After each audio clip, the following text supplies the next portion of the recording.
Support for this episode of Judaism Unbound comes from the Oshman Family JCC in Palo Alto, California, whose vision is to be the architects of the Jewish future. The Oshman Family JCC empowers you to experience Jewish paths toward a life of joy, purpose, and meaning through innovative Jewish learning and wellness programs, community building, and initiatives to develop the next generation of Jewish leaders. Learn more at www.paloaltojcc.org. This is Judaism Unbound, episode 365, Spiritual but Not Religious. Welcome back, everyone. I'm Dan Liebenson. And I'm Lex Rofberg. And before we jump into this conversation, let's remark upon the fact that this is episode 365 of Judaism Unbound, which means you could now listen to a different episode of Judaism Unbound every single day for an entire year, as long as it isn't a leap year, in which case you'll have to wait one more week till we release episode 366 next week. I feel like that is a certain kind of milestone that we should mark. So anyway, we are so excited to have this conversation today about a topic that is of a lot of interest to many of our listeners, which is what can it mean to be spiritual but not religious? We thought of doing this episode with our guest today, Alec Gewirtz, because he wrote an article in Jacobin magazine, which is a magazine known to be part of the left of the United States. And it's unusual to have an article in Jacobin about religion or spirituality. In the subtitle of the article, it says, "The decline of religious affiliation in the United States has harmed the left more than the right. It has also produced millions of spiritual but not religious Americans who are lonely and hungry for a nourishing community. We should organize them." Alec Gewirtz is organizing them in his new project, which he has co-founded with one of our beloved friends and guest, Casper ter Kuile. It's called The Nearness. We'll describe the nearness in a moment, and of course we'll talk about it with Alec Gewirtz in our conversation in a moment. But before we do, we just want to remind folks that even though the first week of Unyeshiva classes has now passed, and they were awesome, and we are so excited about all the students that are studying with us for another semester. Really, a large number of you have signed up for these classes, and we're so excited to study together. And we want to let you know that if you forgot to sign up, it is not too late. And that's because all the classes in the Unyeshiva are recorded. And as soon as you sign up for them, you will receive access to the classes. So you can catch up with the first class and jump right into the second class. Just head to www.judaismunbound.com/classes, and you can get to all the registration pages there. Now, what is this project, The Nearness? The Nearness describes itself as a community platform to nurture your spiritual life, starting with a 6-week online journey. You can check it out at thenearness.coop, that's .coop. The Nearness is built on 3 spiritual principles. Number 1, there is something larger than us that we encounter in experiences of wonder, resilience, and love. Number 2, this mystery calls on us to love others, ourselves, and the world around us. And number 3, the goal of our spiritual lives is to answer this calling. Folks who sign up for and participate in the Nearness receive expert guidance through structured conversation prompts, practices, and support along the way. And there are monthly workshops from poets, activists, and wisdom teachers. So now let's welcome our guest, Alec Gewirtz. He is, again, the co-founder of The Nearness. Alec Gewirtz is a community builder and a writer who has published in the Boston Globe, the Los Angeles Review of Books, and, of course, Jacobin. He was a Fulbright research scholar at the University of Toronto while living and working as a caregiver at an interfaith community for people with disabilities. Alec Gewirtz has served as a writer and advisor to senior politicians and as a contributor to projects for The Atlantic and Time. We are really excited to dig into this question of spiritual but not religious. So, Alec Gewirtz, welcome to Judaism Unbound. It's so great to have you. Such a pleasure to be here. Okay, so I have been looking forward to this conversation for a while because I've been wondering, am I spiritual but not religious? And I feel like whenever I try to have that conversation with Lex, he tries to convince me that I am religious. I don't know myself if I'm spiritual. I think I sort of am, but I mean, there are ways in which I think I'm not. I kind of identify with the concept of spiritual but not religious, but then I read an article and it says 81% of Americans believe in God or whatever, and those are the people that are spiritual but not religious, but I think, well, I don't really believe in God in that way, so I guess I'm not. Anyway, I would like you to clarify this question. what does it mean to be spiritual but not religious? And not knowing me for more than 15 minutes, am I one? Psychoanalyze Dan, first question. Yes. I don't know if I can give you, Dan, the state of your soul, but I can say, first off, I try to avoid the language traps, particularly when it comes to spirituality, where for me, language so often fails. The logical categories associated with language are often so insufficient. I don't love the term spiritual because when I use it with other people, it suggests things that for me are a little too woo-woo. It suggests crystals and new age stuff. And personally, I'm a little more open to God language. So I'm not averse to it for that reason. But I've definitely never been comfortable with that word. I also am not going to be, person number 1,000,001 to provide some reductive definition of religion. I mean, if I were to define myself in any way, I'd say that I'm spiritual and longing to be religious. What I mean by that, it's that I have a deep inner connection to something ineffable, and I have practices for cultivating that inner connection. But I long for the structures of community, often associated with religion. I long even for the rules associated with religious traditions. And there is part of me that rebels from dogma, sure, but is also attracted to the security that it can provide. So in that sense, if I'm anything, I'm spiritual and longing to be religious, but I'm curious about your uncertainties and discomforts with the labels and where you shake out on all of them. I guess I want to explore what the spiritual but not religious folks. We've talked to a lot of people in this series of episodes who are religious and are spiritual. And I think we've actually done some good work scratching out what does spiritual mean in that context. And even I feel like we're starting to translate a little bit of that into concepts that make sense to me. And now I'm trying to check whether the folks who have been out there calling themselves spiritual but not religious for a while, I'm wondering really what they mean by the spiritual part. When you say, I feel a connection to something ineffable, can you say a little bit more about what that is? And again, this is you, but I'm also wondering when people say they're spiritual, but they're not talking about crystals and things of that nature, what do you think they are talking about? For me, spirituality points to a depth of feeling that I experience at my most profound moments of love and beauty. My journey toward embracing spirituality was a journey toward taking my very ordinary experiences of love and beauty seriously, honoring the overwhelming love that I felt when I saw a newborn cousin for the first time, the wonder, the feeling of walking outside and seeing 5 p.m. golden light caught in the leaves.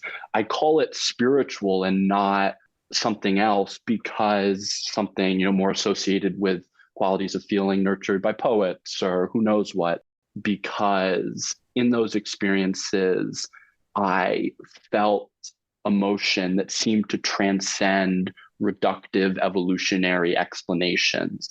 And it seemed to point to something larger than me, something that I couldn't explain and that I instead looked to with a sort of devotional posture. In terms of what spirituality means to other people, obviously it means a million things. There's some people for whom it means synchronicity. It centers on there being hidden connections between things that physicists wouldn't be able to explain.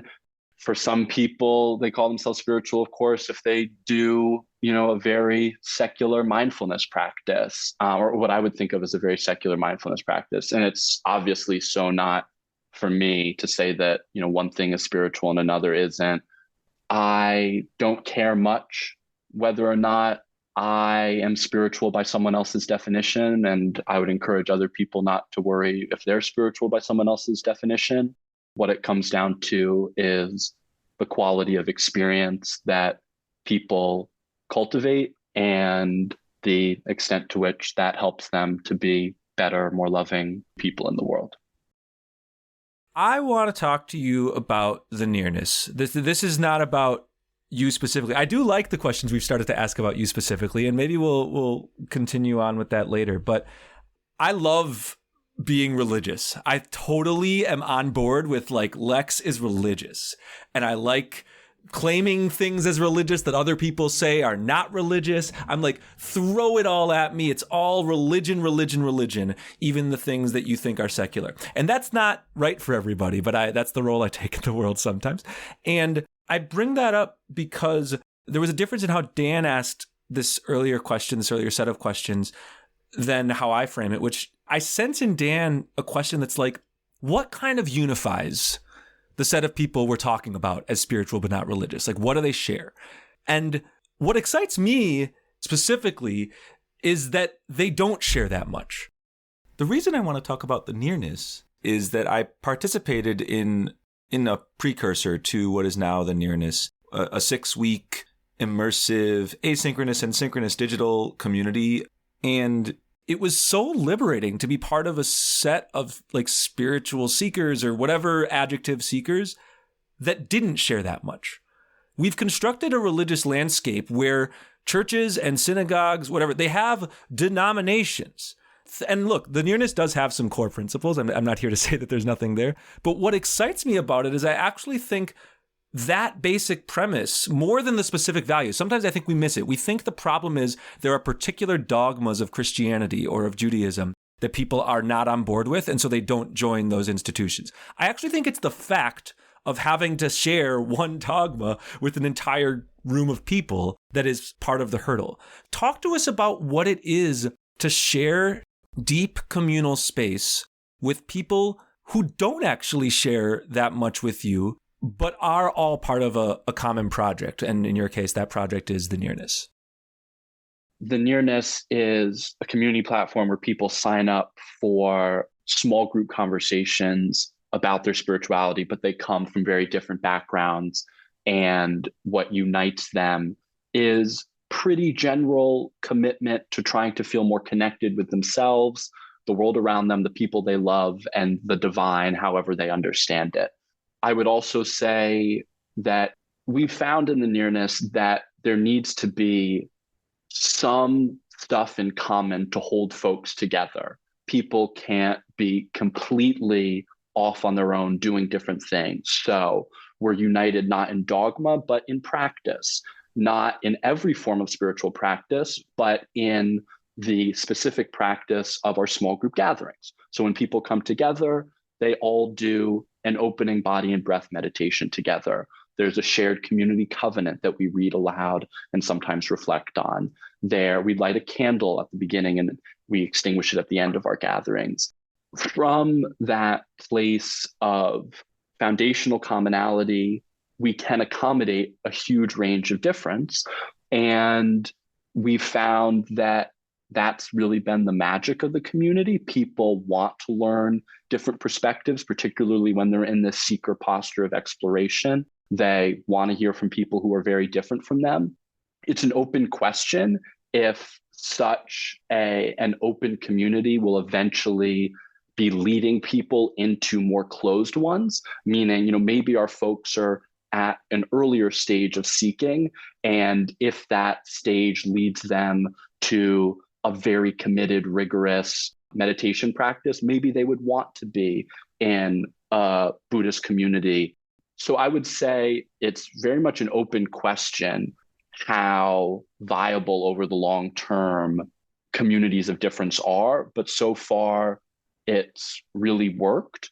It's really helped people nurture a quality of presence. That's sort of been our focus, helping people cultivate qualities of stillness and listening that are very spiritual in nature, but not explicitly tethered to a tradition, a religious tradition. But even as I lead that community, I have tons of questions about whether that's ultimately what people are hungering for, or whether people are hungering for something else. In Judaism, I'm fascinated by the fact that this Orthodox woman, Miriam, I don't know if you're familiar with her on TikTok, has over 1 million followers explaining Orthodox Judaism. And I think there's a real pull to that particularity, that, very rule-bound lifestyle. Obviously, she's charming, and, there's a lot else that makes it such an appealing channel. But some spiritual but not religious folks will gravitate towards very open spaces like the nearness, and some of them will feel a tug towards rules, the sense of closedness around those rules that creates an in-group versus an out-group. But these are all really live, exciting questions in religious innovation. I love that a community would arise with a core purpose of generating excitement so people join other communities. I think that's really rare. I want to celebrate that. Like, so many organizations in this world, not just religious organizations, corporate organizations, religious organizations, secular, all of that, like, they exist to keep existing. And if you ask them, like, is it a success if people like try your product and then become excited and never buy your product again, but buy something else? They'd probably say no. And so the fact that you're energized by that is very cool. I want to sit with your name. I'm a big words guy. Nearness is a funky name. And mostly this question is, why'd you choose the name Nearness? And like, what are you near to? I like that one could substitute. It's like a Mad Lib. You could be near to God. You could be near to other people. You could be near to yourself. But I'm curious what you were getting at there. And it's funny you mentioned an Orthodox TikTok account, and I am familiar with that one. For those who are confused, there are multiple Miriams on TikTok with strong followings. This is not Miriam Anzovin, who has a Talmud. She's not Orthodox, but there is a different Miriam who is Orthodox and does have over 1 million followers. I'm fascinated that you brought up this Orthodox TikTok account, because there's a word that Orthodox Jewish communities use a lot of the time. It's kiruv, which it's usually translated outreach. Like, and what they mean by that is like reaching out to Jews who like aren't that into their Jewishness, their Judaism, and bringing them, here we go, nearer, closer to Judaism. That's like reaching out. But the word kiruv, you could just as easily translate it as nearness or closeness. It's tied to the word karov in Hebrew, which is close or near. And it's tied to the word, this is like the bigger connection, to korban, which is the word for sacrifices in the Bible. A lot of people will tell you, oh, it shouldn't be translated sacrifices. It should be translated as that which brings us nearer to God.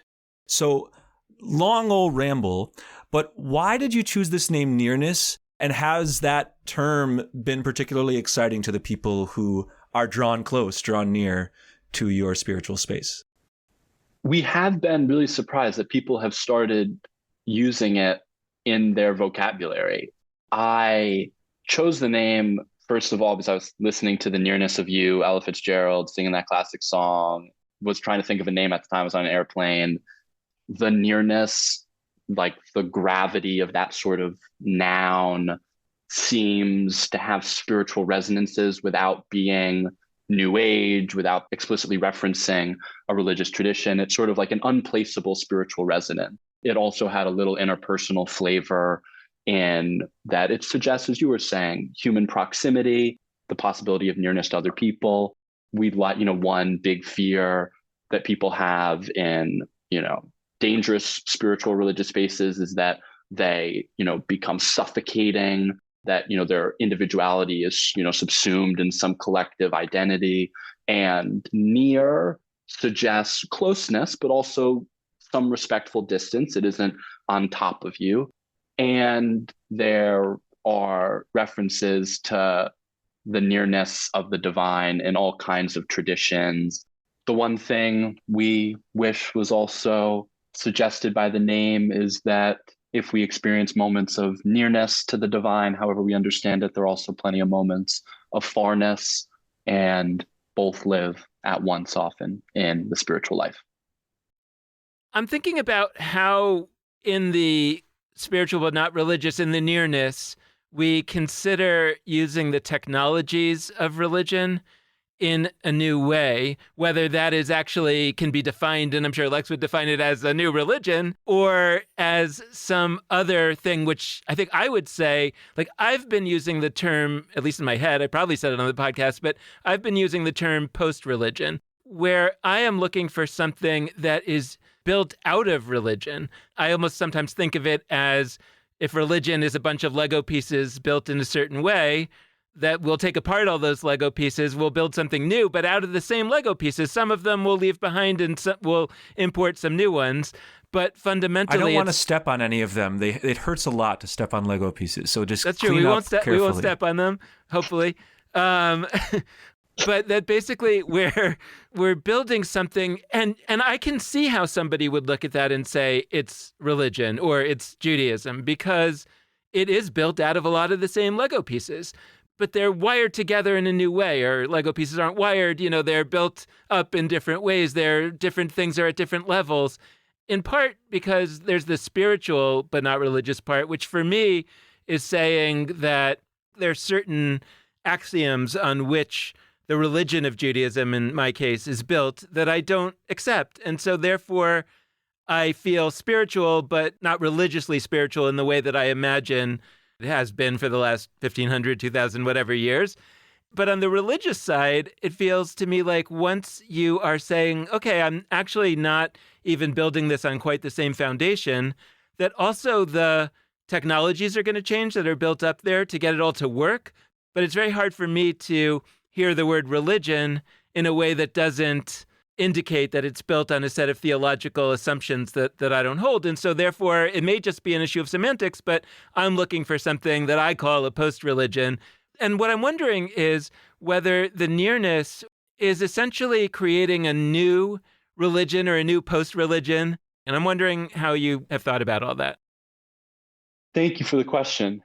First, we're not trying to create a new religion with the nearness. We have no pretensions to, sufficient charisma to start some, new movement, even if we wanted to. We 100% think of religious innovation as occurring in conversation with what came before it and building on what came before it, departing where needed, and building something new grounded in the past. I very much agree with you that religious traditions have incredible wisdom to offer. And for so long, those traditions have presented sort of off-the-shelf bundled offerings where if you want one piece or two or three pieces, you have to take all 50 pieces with which those 3 or 4 are embedded. And that turns people away who could otherwise benefit from the 3 or 4 pieces that are bundled. It's certainly the case, as it is in the nearness, where we invite people to feel agency in picking out what from these traditions speaks to them, how it might work in a modern context, while being aware of all the dangers of spiritual appropriation, borrowing from traditions that aren't native to ours, and in so doing, disrespecting them. At the same time, I also struggle with divorcing beliefs or practices from the imaginative worldview that gives them fullest meaning. So in a Christian context, I don't have much interest in having a wafer given to me that represents all human beings having a body and sharing in that body and then eating it together at some, new style post-Christian event. But I am really jealous of people who can believe that a specific human being was resurrected, defeating the powers of sin and death, and by eating this wafer, we literally ingest a piece of his body, and in so doing are united to him. I'm jealous of the richness, the imaginative richness, the existential weightiness that comes with that practice being situated in a full imaginative worldview. So I can't help but wonder if we're in an intermediary period where we have to do the sort of thing you're suggesting, the sort of thing that the nearness is doing, which is attempting to borrow with respect from traditions, in a sort of piecemeal way and help people cobble together their own coherent spiritual life. But if what we're slowly moving to generations from now is the emergence of entirely new traditions with coherent stories in which we can situate our lives, practices invested with meaning by those stories, ethical imperatives that come with the structure of motivation that only a really rich story can provide. I find it's not enough for me to know that I should be good and kind and give my money away. I long for structures of motivation to help compel me to do those things. And of course, religious traditions can often provide that structure of motivation. The reason that, in my view, we ultimately need new stories is that the stories on offer from millennia ago don't speak to lots of people. I'm Jewish on both sides of my family. My grandfather came to the US from Germany to escape all the horrific persecution happening there before World War II.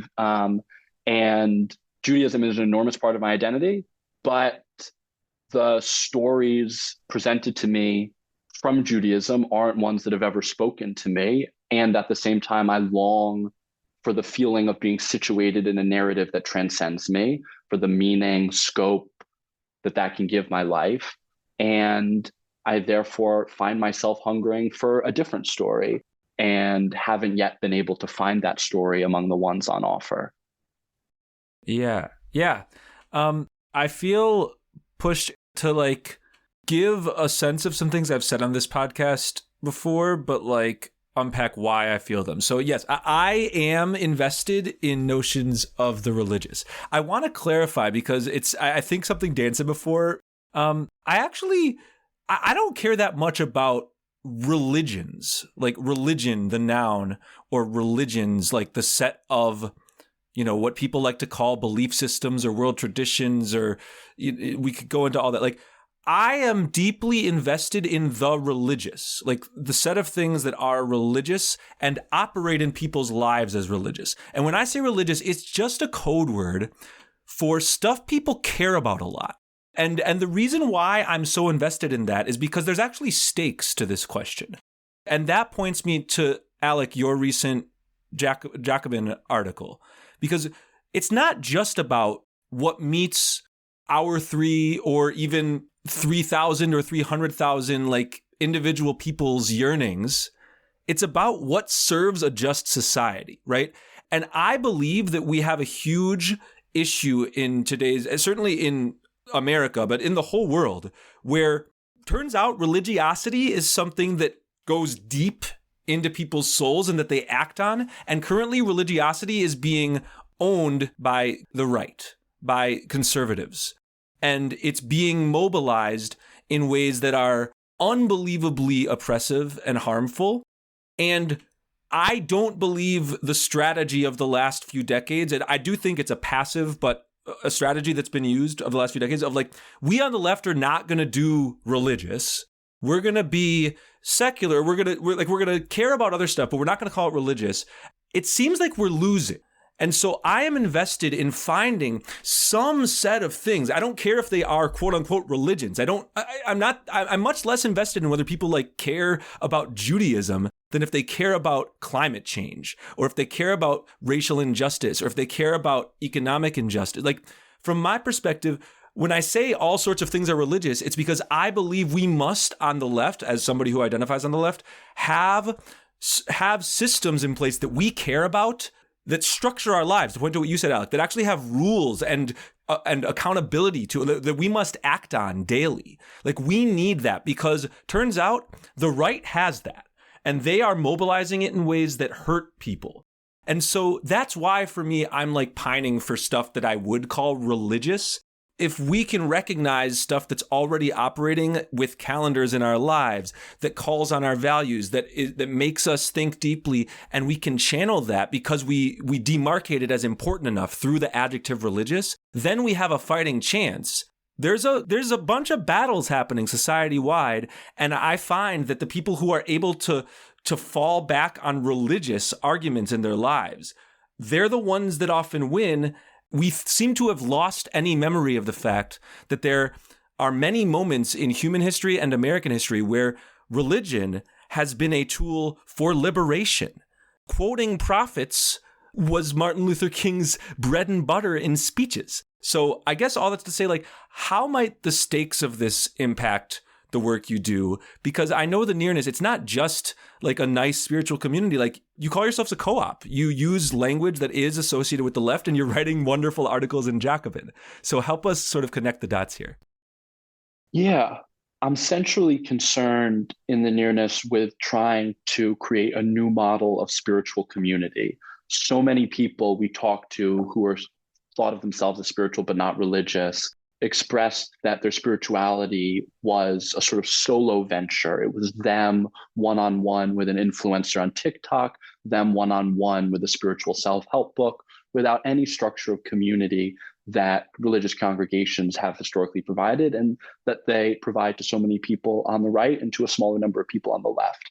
The reason that community has such implications for the world is that organizing, getting a group of people to act in unison to achieve political goals is absolutely essential to the political process. And without well-organized spiritual communities on the left is at a competitive disadvantage to the right because the right have these communities in evangelical churches that often push white nationalist politicians and destructive policies that you were referring to, Lex. The stakes are big for the world and not just for our souls.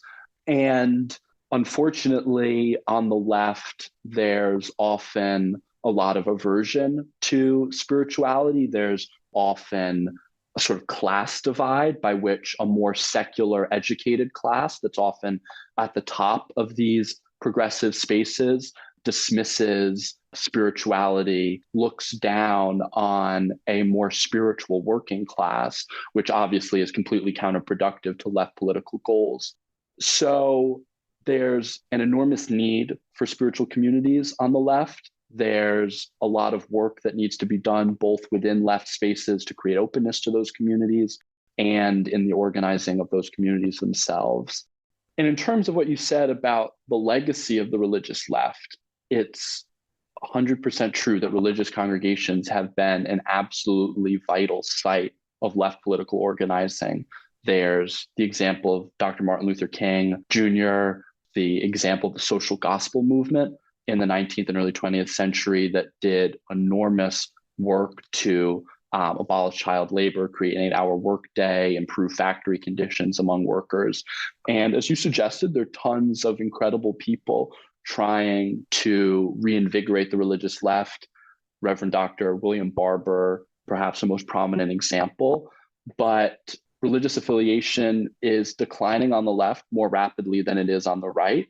And left of center Americans are more likely, Pew finds, than people on the right to be religiously unaffiliated. So these people simply can't mobilize at the scale that Dr. King mobilized in his period.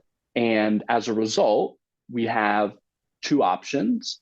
One, abandon spiritual community as a site of political organizing and instead create places like Democratic Socialists of America chapters where that sort of organizing occurs, or try to reimagine what spiritual and religious community might look like and keep hope alive that the beloved community can exist in a lot of new forms, even if they aren't the Christian ones that Dr. King spoke to. I mean, what I'm trying to grasp at here is that I think the task, if we're talking about this in sort of political terms, and saying what can the left do in order to use that power that we saw in the religious left to advance the values that we continue to hold, and that is a legacy from that religious left. We continue to hold the same values.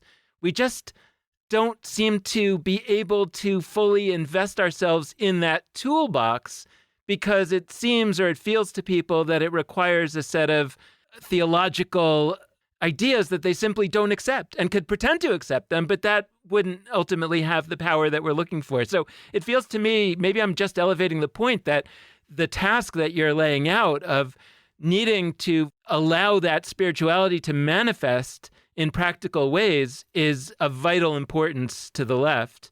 And I almost want to not let it be minimized by imagining that what that looks like is some kind of revival of a religious left. That may be part of it, but I don't think that's what you're saying, Lex, but I'm just saying that I think that something much more profound has to happen and large scale. And I guess I'm asking how we might imagine that will happen in practical terms. I certainly think prophetic voices would be extremely valuable, and I certainly hope for their emergence. I think the other thing we need, and this is one of the things that the nearness reflects, is new communities. We need, I don't hope for the revival of the religious. I mean, I hope for it, but I don't expect the revival of the religious left for all the demographic reasons. I do think there's an enormous opportunity presented by the crisis of loneliness, the vast numbers of people across the country who say that they don't have strong relationships and long for those relationships, by mental health crisis, the number of people who are desperate for consolations to a variety of forms of suffering, in large part inflicted by the capitalistic society that we're in. And out of those profound needs, I think that new community spaces can draw large audiences. It's obviously a taller task than reinvigorating existing communities, but the nearness is definitely premised on the hypothesis that we need new community spaces to organize spiritual but not religious people, and that organization doesn't just have personal impact, but it has impact on our world. As we've been talking and also reflecting on a conversation that Lex and I had a bunch of weeks ago on spirituality that really started to get me thinking in a new way about it, what got me really excited was the idea of spirituality as an attempt or a yearning to dissolve oneself, to connect to something larger than oneself, which doesn't necessarily mean God. It could mean community. It could mean the people of the country. It could mean all humanity. It can mean the stardust, the stuff that the stars are made of. And it can mean all of those things. And then the question becomes, what does religion or post-religion mean in that context? And to me, it is the toolbox that we use. How do I actually make myself feel truly dissolved and connected to that next level of connection? Even if that's just my own family and my own small group. I want to just make it clear, I'm not only talking about God here. And so what are the tools that I use to do that? And then, once you feel that deep sense of connection to all humanity or to whatever it is that's moving you in that particular circumstance, now you have to manifest that by making sure that everybody in our society is equal. And that becomes a religious act. I really connect with the notion of dissolving self in connection as core to spirituality, how we might dissolve ourselves in a vision of something that transcends us. I would add, in the process, we discover a deeper and truer understanding of ourselves. But before we get to that translation of the implications of that experience of dissolving oneself, I want to just share a beautiful passage that stuck with me and points to how capacious, as you were saying, that feeling of dissolving can be. This is from Willa Cather's novel, My Antonia. And she's lying out in the Nebraska prairies, 19th century, and she writes, "I was something that lay under the sun and felt it, like the pumpkins, and I did not want to be anything more. I was entirely happy. Perhaps we feel like that when we die and become part of something entire, whether it is sun and air or goodness and knowledge. At any rate, that is happiness. To be dissolved into something complete and great." That longing is definitely one that I deeply resonate to, and the implications of it are a deep sense of connectedness to all that is and real ethical responsibilities to care for all that is out of the recognition of that connectedness. Wow. Okay. Gathering myself, dissolving myself. So we've covered a lot of incredible ground. And I do feel called to just say like a super sloppy sentence that is my diagnosis of, I'm not going to say all spiritual but not religious folks, but like a sizable group of people. I think a lot of folks across age demographics, across a wide variety of backgrounds, people want to feel deeply. They want to feel deeply. They want to be connecting to their bodies. They want to be connecting to others. And specifically, people want to feel deeply without a sense of constriction. A lot of traditional religious institutions come with real forms of constriction. I don't even want to say that it's perceptions of constriction. I think it's really there, even in some forms of religious observance that I myself practice and love. We need pathways of feeling deeply that are collective and that do not have huge barriers to entry. Must be this believing to ride the roller coaster. Must be X, Y, or Z to join. And so I think the nearness is that. And as a model of that, I really want you to just sort of transport us and our listeners into practically like what happened. When people who join the nearness are part of it for an incredible, 6-week journey, when they go to those small group discussions, what are the prompts? What does it look like? But I do kind of want to get a vision of what it is like when a bunch of people are feeling deeply together in ways that are not tied to dogma and not tied to other dangerous oppressive structures that we associate with traditional religious institutions. Thank you so much for that. I completely agree that people want to feel deeply and want new collective experiences to help them do that. To be specific about what the nearness does to help folks do that, we gather folks into small groups of about 6 people who journey together with a shared commitment to deepening their spiritual lives, however they define spirituality. We take them through a sequence of experiences, setting intentions, sharing your spiritual autobiography, the story of your life told through a spiritual, religious, or ethical lens. We connect with the people who have, as Mr. Rogers put it, loved us into being, the people who have been essential for helping us become the people we are. We engage in practices of gratitude, moral accountability. Most importantly, we try to create a container for human relationships that allows people to be their tenderest, truest selves. And we have aspirations in a covenant that we return to every week, we check in on, and that set a shared goal. We covenant to center ourselves on the sacred, listening to each other with an open, tender presence, showing patience as we attempt to articulate our innermost intuitions, cherishing the beautiful resonance between us when we share our struggles, honoring our shared silence as an antidote to the world's noisiness, and the practice of listening deeply, the practice of listening without giving advice, without trying to correct someone, without trying to solve their problems. It creates something really beautiful, a depth of relationship that people often struggle to find elsewhere, and a feeling of peace in themselves, a new sort of settling into their bodies, into the present moment that they share with other people. It's been profoundly touching and moving to folks, and it's an enormous honor and responsibility to be helping folks to have these really sacred experiences. So I really appreciate this conversation on a number of levels.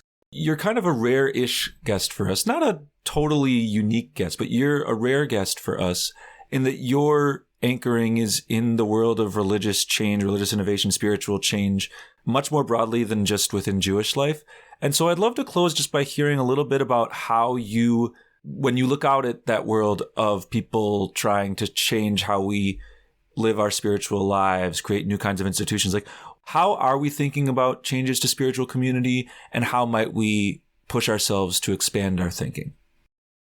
Religion, as I see it, and I see it from one very idiosyncratic vantage point that I don't assume to be representative, at bottom has helped people come to terms with what professor at Princeton named Mark Johnston, who wrote a book called Saving God, calls the structural defects of human existence that no amount of practical success or psychological adjustment can address. the vulnerability of everything that we cherish, as well as our own individual deaths, and secondary things like the inability of any one person to meet the fullness of our need for love.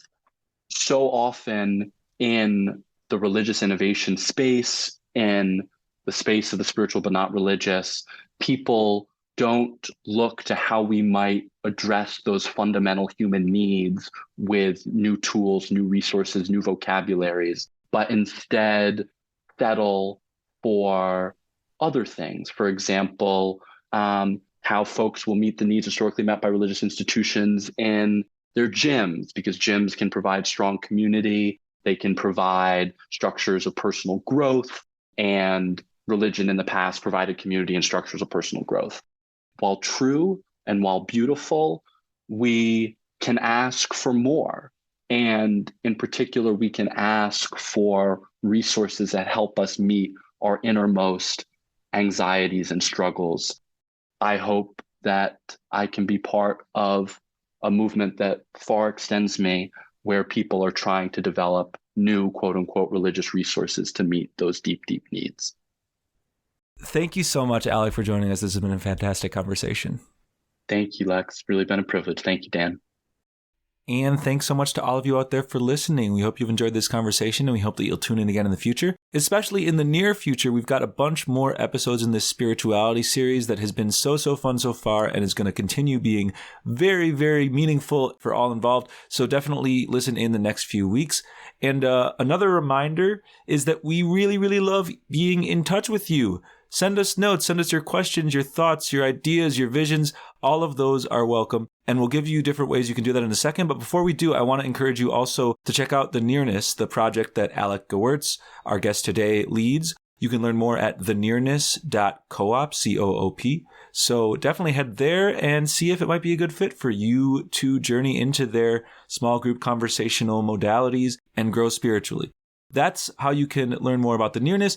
You can also be in touch with us, and we greatly appreciate when you are. So here are the different ways. First, there's our Facebook, Twitter, and Instagram. All of the handles are at Judaism Unbound for those. Second, there's our website, judaismunbound.com, where you can find the show notes for this episode, different links, and all that jazz. And also just learn more about our work. And you can email us at dan@judaismunbound.com or lex@judaismunbound.com.